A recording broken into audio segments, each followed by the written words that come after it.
अब जिधर से ट्रायंगल, सबसे ऊपर वाला ट्रायंगल हमें देखना है बिंदु से नीचे का।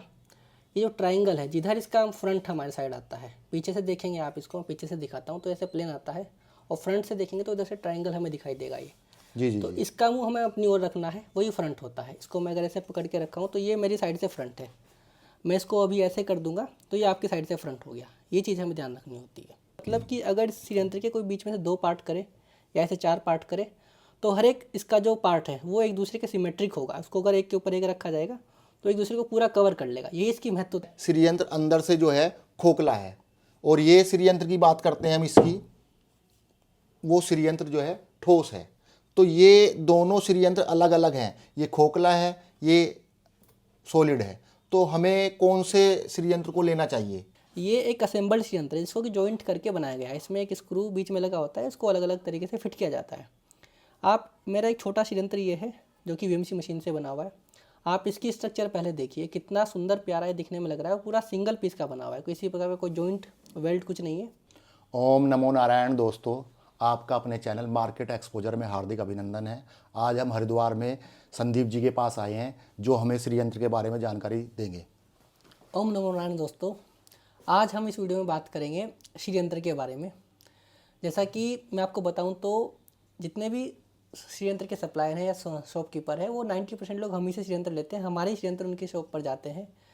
तो आप जितने भी श्रीयंत्र देखेंगे लगभग आपको हमारे ही श्रीयंत्र देखने को मिलेंगे। संदीप जी, मैं जानना चाहूँगा कि श्रीयंत्र का हमारे जीवन में क्या महत्व है, क्यों हम इसका यूज़ करें, और किस तरीके से ये हमें जो है आगे बढ़ने में सहायक करता है अपने जीवन में, उसके बारे में बताइए। श्रीयंत्र की मैं बात करूं तो श्री मतलब होता है राजा, यानी कि यंत्रों का राजा। सभी यंत्रों के राजा यानी कि श्रीयंत्र को सभी यंत्रों का राजा बोलते हैं। तो जो भी व्यक्ति श्रीयंत्र को अपने घर में रखता है उसको किसी दूसरे यंत्र को रखने की आवश्यकता ही नहीं होती है। अब हम बात करें श्रीयंत्र की हिस्ट्री की, तो श्रीयंत्र की हिस्ट्री कैसे कैसे श्रीयंत्र की उत्पत्ति हुई। तो जब भगवान शिव की गुस्से से 10 महाविद्या देवी प्रकट हुई थी, तो 10 महाविद्या देवी के लिए श्रीयंत्र की उत्पत्ति हुई थी। जो भी व्यक्ति श्री विद्या में दीक्षा लेता है तो उसको श्रीयंत्र की आवश्यकता होती है। वो तो खैर अलग महत्व हो गया, लेकिन अगर इन जनरली बात करें तो जो भी व्यक्ति घर में श्रीयंत्र रखता है तो उसके घर में कभी भी दरिद्रता का वास नहीं होता है जी। अगर हम श्रीयंत्र के स्ट्रक्चर के बारे में बात करें, संरचना, तो ये मेरे हाथ में प्लेट वाला श्रीयंत्र है जो कि 2D श्रीयंत्र होता है। तो इसकी स्ट्रक्चर आप देखेंगे, इसकी 100% एक्यूरेट स्ट्रक्चर होती है। ठीक उसी स्ट्रक्चर को हमने 3D में कन्वर्ट कराया है। जो स्ट्रक्चर इसकी है वही हमने इसकी बनाई है, जो कि 100% एक्यूरेसी होती है। और 100% एक्यूरेसी के लिए हम इसको वीएमसी मशीन से डिज़ाइन कराते हैं, जो कि ऑटोमेटिक श्रीयंत्र की कटिंग करती है, जिसमें एरर आने के चांसेस कम हो जाते हैं। अब जैसे मैं एक इस श्रीयंत्र की बात करूं जो कि मार्केट में आपको ज़्यादातर देखने को मिलेंगे। ये एक असेंबल्ड श्रीयंत्र है जिसको कि जॉइंट करके बनाया गया है। इसमें एक स्क्रू बीच में लगा होता है, इसको अलग अलग तरीके से फिट किया जाता है। आप, मेरा एक छोटा श्रीयंत्र ये है जो कि वीएमसी मशीन से बना हुआ है। आप इसकी स्ट्रक्चर पहले देखिए, कितना सुंदर प्यारा ये दिखने में लग रहा है। पूरा सिंगल पीस का बना हुआ है, किसी प्रकार का कोई जॉइंट वेल्ड कुछ नहीं है। उधर आप इसको देखेंगे तो इसमें आपको स्ट्रक्चर में डिफरेंस नज़र आ जाएगा। ये श्रीयंत्र 100% ना तो एक्यूरेट है और ना ही इसको पूजा में रखने से आपको कोई लाभ मिलेगा। तो संदीप जी, जैसे आपने बताया कि इसका स्ट्रक्चर एक्यूरेट है, तो वो हम कैसे पहचानें कि ये जो लाइंस हैं, क्योंकि कोई जो श्रीयंत्र यूज़ करता है, जानकारी रखता है, वो ही इसको पहचान सकता है कि इसकी स्ट्रक्चर सही है या नहीं है। तो इसके स्ट्रक्चर के बारे में बताइए कि इसकी सिमेट्री जो है वो किस टाइप से होनी चाहिए कि हमें पता लगा सके कि ये श्रीयंत्र जो है एक्यूरेट है। अगर हम इस बारे में बात करें तो सबसे पहले श्रीयंत्र में 9 स्टेप्स होते हैं, 9 आवरण होते हैं, जिससे कि श्रीयंत्र एक बनता है पूरा। उसमें सबसे पहले आते हैं 3 स्टेप्स आते हैं, जिसको बोलते हैं भूपुर बोलते हैं या भूमि चक्र इसको बोल देते हैं। ये 3 स्टेप्स होने चाहिए। उसके बाद में 3 सर्किल लाइन आती है। उसके बाद में आते हैं षोडश दल, जिसमें 16 कमल की पंक्तियाँ होती हैं। फिर अपनी 8 कमल की पंक्तियाँ आती है, अष्टदल। उसके बाद में आता है एक ये ट्राइंगल। इसमें ट्राइंगल की विशेष बात क्या होनी चाहिए कि अगर इसको हम फ्रंट से देखेंगे तो एक इसमें हमें स्ट्रेट लाइन नज़र आनी चाहिए। जैसे आप देखेंगे इसको तो एक स्ट्रेट लाइन नज़र आएगी। ये इधर से अगर हम इसको देखें तो एक स्ट्रेट लाइन नज़र आएगी। और जितने भी इसके एंगल हैं वो अपने से नीचे वाले ट्राइंगल के बीच में इंटरलॉक होते हैं आपस में। इससे इसकी स्ट्रक्चर जो पूरी सिमेट्रिक बनती है। सिमेट्रिक मतलब कि अगर श्रीयंत्र के कोई बीच में से 2 पार्ट करे या ऐसे 4 पार्ट करे, तो हर एक इसका जो पार्ट है वो एक दूसरे के सिमेट्रिक होगा। उसको अगर एक के ऊपर एक रखा जाएगा तो एक दूसरे को पूरा कवर कर लेगा। ये इसकी महत्वता होती है, इसीलिए इसकी स्ट्रक्चर इतनी सेक्रेट मानी जाती है, एकदम बहुत अद्भुत स्ट्रक्चर इसकी होती है। संदीप जी, जैसे हमारे सामने श्रीयंत्र रखा हुआ है, अभी हम ये नहीं देख पा रहे इसमें कि जो इसका फ्रंट है वो कहाँ से है, इधर से है या इधर से है या इधर से है, मतलब कि पूजा हमें किस साइड से इसको रखे कि इसकी पूजा करें, क्योंकि मूर्ति को अगर हम देखते हैं तो फेस हमारी साइड होता है जी। तो हम पूजा कर लेते हैं, लेकिन इसको देख के हमें ये नहीं पता लग पा रहा है कि इसका फ्रंट किस साइड से है। इसके फ्रंट की बात करें तो इसमें शायद नहीं अच्छे से समझ में आएगा, मैं बड़े वाले में आपको दिखाता हूँ।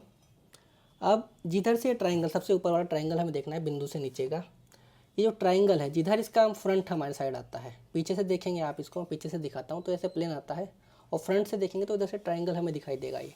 जी जी तो जी। इसका मुंह हमें अपनी ओर रखना है, वही फ्रंट होता है। इसको मैं अगर ऐसे पकड़ के रखा हूँ तो ये मेरी साइड से फ्रंट है, मैं इसको अभी ऐसे कर दूंगा तो ये आपकी साइड से फ्रंट हो गया। ये चीज़ हमें ध्यान रखनी होती है। मार्केट में सभी तरीके के यंत्र जो हैं उपलब्ध हैं, तो हम कैसे पहचाने कि ये जो श्री यंत्र है वो हमारा सही श्री यंत्र है जो हम ले रहे हैं मार्केट से? क्योंकि अगर आप देखें इसमें ये काफ़ी भारी है ये, और ये भी काफ़ी भारी है, लेकिन ये जो है श्री यंत्र अंदर से जो है खोखला है, और ये श्री यंत्र की बात करते हैं हम इसकी, वो श्री यंत्र जो है ठोस है। तो ये दोनों श्री यंत्र अलग अलग हैं, ये खोखला है, ये सॉलिड है, तो हमें कौन से श्री यंत्र को लेना चाहिए, या दोनों की एनर्जी सेम है? अगर हम बात करें श्रीयंत्र होलो लेना चाहिए कि सॉलिड लेना चाहिए, एनर्जी दोनों की सेम होती है, दोनों का प्रभाव सेम होता है। आप दोनों में से कोई भी बिना झिझक के अपने घर में रख सकते हैं, इसमें कोई डाउट नहीं है। पर अब बात आती है कि होलो श्रीयंत्र का ये कहाँ से प्रोसेस है कि होलो होना चाहिए कि सॉलिड होना चाहिए। तो जो हमारे गुरु होते हैं, जो श्री विद्या में दीक्षा देते हैं, जिसके लिए हम श्रीयंत्र अपने घर में स्थापित करते हैं जी। उनकी जो परंपरा होती है, जैसे हम अगर बात करें, अभी महाकुंभ चल रहा है तो 7 अखाड़े हैं, हर अखाड़े की अपनी अलग अलग परंपरा है, उसके अकॉर्डिंग ही हर जो वो नांगी बाबा होते हैं उसके अकॉर्डिंग स्नान करते हैं। तो इसी प्रकार से श्रीयंत्र में भी अपनी एक परंपरा होती है। कुछ गुरु जो हैं सॉलिड श्रीयंत्र प्रीफर करते हैं कि सॉलिड लेना चाहिए, जैसे सॉलिड है, पीछे से फुल सॉलिड होता है, अंदर से भरा हुआ। और कुछ लोग होलो श्रीयंत्र प्रीफर करते हैं, कुछ गुरु जो होते हैं वो होलो श्रीयंत्र प्रीफर करते हैं। तो ऐसा नहीं कि दोनों में कोई डिफरेंस है, दोनों ही सेम श्रीयंत्र है, दोनों की एनर्जी सेम होती है। वो आप जो आपको ठीक लगे वो आप ले सकते हैं, हम दोनों ही प्रकार के श्रीयंत्र आपको प्रोवाइड कराते हैं। संदीप जी, हमने देखा ये हम ब्रास में है और ये कॉपर में है, तो ये तो कॉस्टली होते होंगे, लेकिन क्या हम इनको जो है आयरन में भी बना सकते हैं? नहीं, आयरन में यानी कि लोहे में श्रीयंत्र नहीं बनाया जा सकता, क्योंकि लोहा शास्त्रों के अनुसार पूजा में वर्जित है। लोहा एक जी जी जी। हीन धातु है, उसको अगर हम घर में रखेंगे तो हमें नेगेटिविटी मिलेगी। इसलिए श्रीयंत्र जो है अष्ट धातु में, पीतल में या फिर तांबे में बनाए जाते हैं, जो कि एक शुभ धातु मानी जाती है शास्त्रों के अनुसार। बनाने को सोना चांदी में बनाया जा सकता है, वो और शुभ हो जाती है, बट वो इसलिए नहीं बनाते क्योंकि ये इतना हैवी होता है। आप देखेंगे इसका वजन 3 किलो है, अगर 3 किलो का श्रीयंत्र हम चांदी में बनाएंगे तो शायद हर कोई व्यक्ति अफोर्ड ना कर सके, तो इसलिए तांबे या फिर पीतल में ही जो ये श्रीयंत्र बनाए जाते हैं। तो क्या आप जो है श्रीयंत्र का जो साइज है वो ऑर्डर पे भी तैयार करते हैं? हाँ जी। या फिक्स साइज है वो ही आप जो है अवेलेबल करा सकते हैं? नहीं, ये तो हमने आपको जो श्रीयंत्र दिखाई है हमारे बनाए हुए कि ये 3 इंच का है, ये 5 इंच का है, ये 7 इंच का है। बाकी अगर कोई व्यक्ति चाहता है कि उसको इससे छोटा या इससे बहुत बड़ा आश्रम के लिए 1 फीट 2 फीट तक का चाहिए, तो वो भी हम ऑन ऑर्डर बना देते हैं। जी जी जी। इंच का जैसे आपने साइज की बात की, तो इनकी इंच का कैसे, इनकी लंबाई हाइट मेजर करते हैं, या क्या कैसे हम देखेंगे कि इसका साइज जो है 3 इंच का है या 5 इंच का है? जो श्रीयंत्र की आपने बहुत बढ़िया क्वेश्चन पूछा। कभी भी हाइट नहीं देखी जाती, इसकी लंबाई और चौड़ाई देखी जाती है, क्योंकि ये 3D है। अगर हाइट से मापेंगे तो वो कभी एक्यूरेट नहीं होगा।